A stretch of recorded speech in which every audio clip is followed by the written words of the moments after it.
But the question is, when we are doing inspection, ano po ba yung mga consideration? O what are the priorities na dapat natin bigyan ng ng pansin, no? Okay, since sabi nga nila inspection, dapat naglalakad-lakad ka. Okay. So you have to go to MEEP Street. Ito yung palatandaan natin, no? Yung MEEP Street. Diyan ka pupunta. Actually sa safety, they call it MEEP, no? MEEP or MEEPs, no? Ito yung acronym na ginagamit nila for them to identify yung hazards when they are doing whenever they are doing a safety inspection. Okay? Yan po yung MEEP. So yung materials, okay, equipment, environment, people, system, no? Ano po yung T? Yung technology. So yun ang tatandaan natin. Whenever you want to identify hazards, consider MEEP Street. Whenever you want to conduct inspection, consider MEEP Street. No? It is the avenue for you to at least ensure that you can protect your employees from any accident, okay? And you can prevent any hazards, no, as well as the risk, no? Okay. So MEEP, no, start with the materials, no. Pag sinabing materials, alam naman natin yan. Ano ba pag sinabing materials? It can be solid, liquid, or gas, no. Paano ba nila store yung materials? Are they obstructing yung access? Is it considered considered as a fire hazards? Baka naman may mix ng na-mix na yung flammables as well as the combustible materials, no? Tapos yung mga important items na hindi dapat na-expose, no? Sa for example sa mga oils, sa mga grease, or even to the environment, no? So yan yung mga consider natin for us to have a recommendation, no? Yung M is stand for materials. Another consideration yung mga chemical, no? Okay, yung mga hazardous product sa materials. Kasi ito naman talaga yung madalas na na yung pinaka high risk, no? For example, yung ngayon nangyari sa ammonia, no? Ammonia leak, no? Doon sa may Nabotas plant, no? Isa 'yan sa baka medyo due to lack of safety inspection, no? Hindi nila na monitor yung mga materials if they are properly stored, no? Or in conformance ba sa standards ng GHS, for example, no? Okay. Then yung E stand for equipment, no? MEEP Street stand for E is equipment. So yung mga equipment, syempre yung mga cranes, even yung mga powered tools can be considered, no? Paano ba natin gamitin, no? Who is operating this equipment? Tested ba siya? Calibrated? Nag-undergo ba siya ng testing ng third party, no? Bakit third party ang nire-required, no? But hindi yung organic quality engineer or even the safety engineer sa loob, no, ng company, no? Kasi para walang bias, no? At saka mandated naman talaga na dapat third party ang nagte-test ng mga equipment, no? So yun dapat i-consider natin. Baka masyado ng luma, pwede natin i-consider na palitan. Otherwise, kung bago naman, tama ba yung nabili natin na So we have to refer, no, sa product product details. Okay. Sabi nga rito, know what type of machinery or equipment is present, no? Review technical data sheets or manufacturer safety manuals. Okay. Yan po yung mga consideration natin sa sa equipment. Even the location of the equipment, no, during this movement, no, dapat i-consider natin, and the one that is operating the equipment, no. So related na siya. Ano po yung wala dito? Bakit to kasama natin to sa hazards, no? So ito nagde-leap siya, meron siyang leaping activity pero walang safety latch, no? Yung anchor nung niya, no, nung hoist niya, no. So ito sigurado na isa na rin 'to, pwede na siyang, talagang hazards na rin 'to na can cause accident, no? Okay. Of course, another E for the MEEP street is environment. As you can see in the photo, no, merong welding activity or hot work activity. They are inside the pressure vessel, no?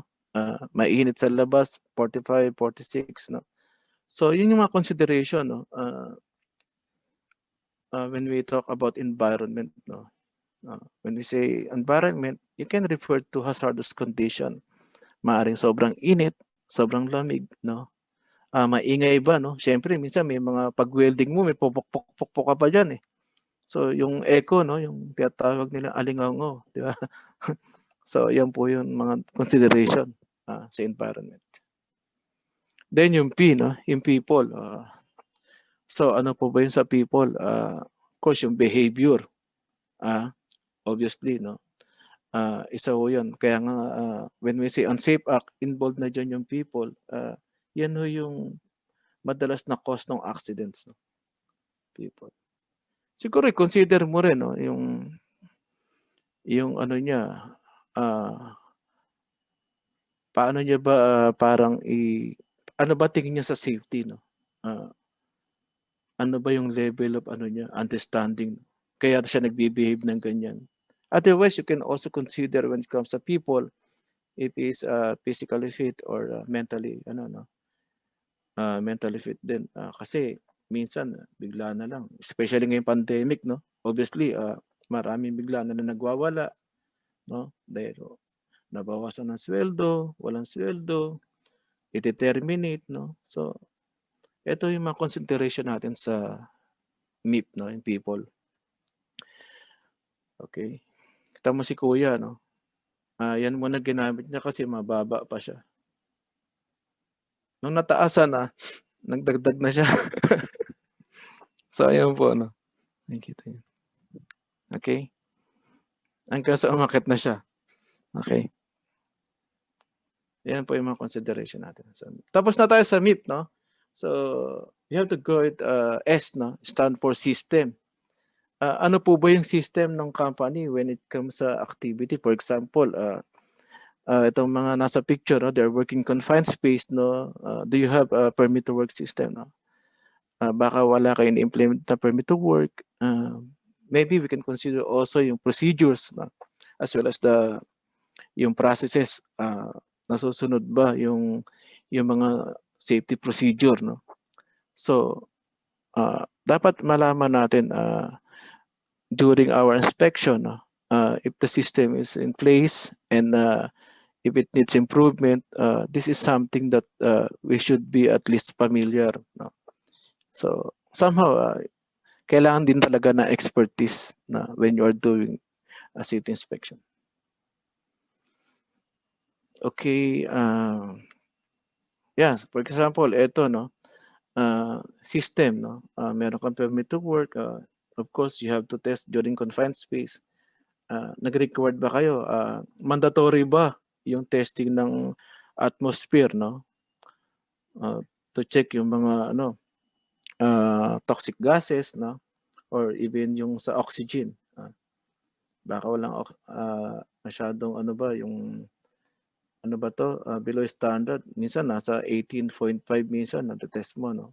Ang minimum standard when it comes sa oxygen for you to be able na maka-perform ng duty, no, is at least 19.5 and maximum of 23.5, no? So, yun yung halaga, no? So, important yung system, no? And lastly, yung technology.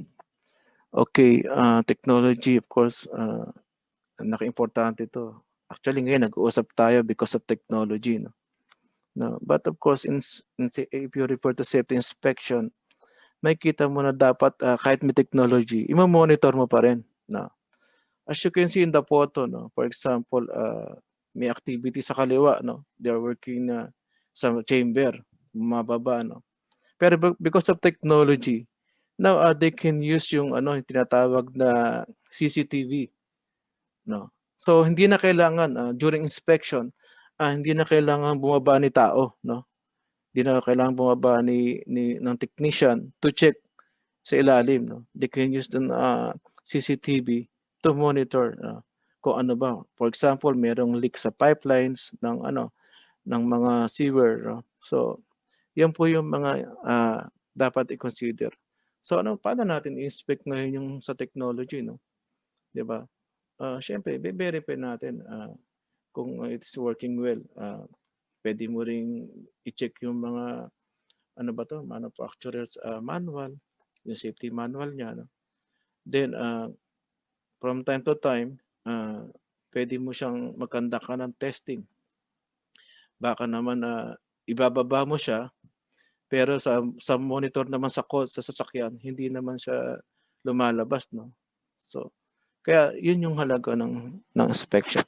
Using yung MEEP Street, no? So, hindi na siya MEEP, hindi na siya MEEP Street. Okay? So, okay na po tayo ron, no? Then, how do we do it? No?